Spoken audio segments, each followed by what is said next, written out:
Hey everyone, it's Tracy at Worlds and Swirls Quilting, APQS Ontario. Today's design of the day is kind of cool. I'm going to show it to you as a border and also in a triangle.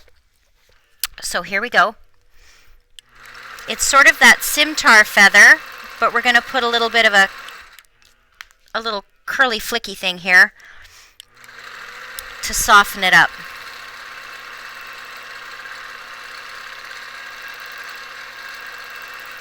Now, like any other feather or feather alternative, we're going to make sure that we merge into the spine and off the spine. Just like getting on a highway in a car. You want to slide into it and slide off of it. It keeps everything stacking nicely. It also keeps your spine nice and clean. I missed that one there, but that's okay.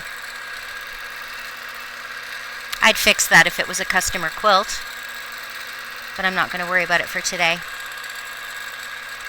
So if you notice what I'm doing here, this doesn't necessarily come all the way out, but the point comes all the way out to what would be the seam line in this case.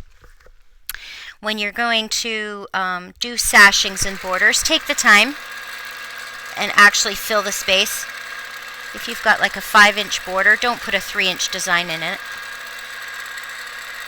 Fill it right up. Now, if this was a border, I'll stop again for 1 second.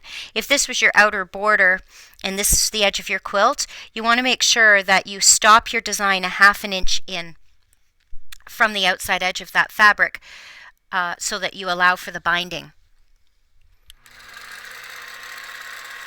If you take those right out to the very edge of your fabric on your border, your design's going to get cut off when the binding goes on. So keep that in mind. But if this were a sashing, then yes, you go right out to the line, which would be the seam line.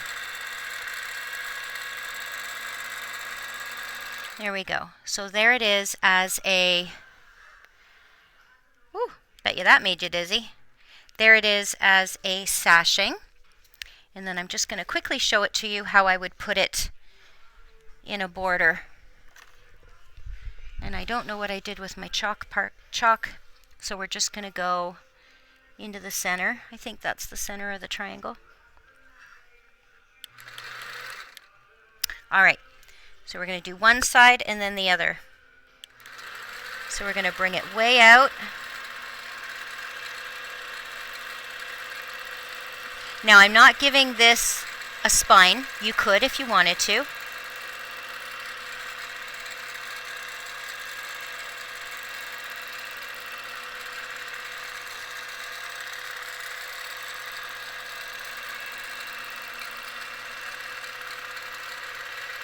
So you're going to put those nice and flat so they hug the bottom. And then we're going to angle it up.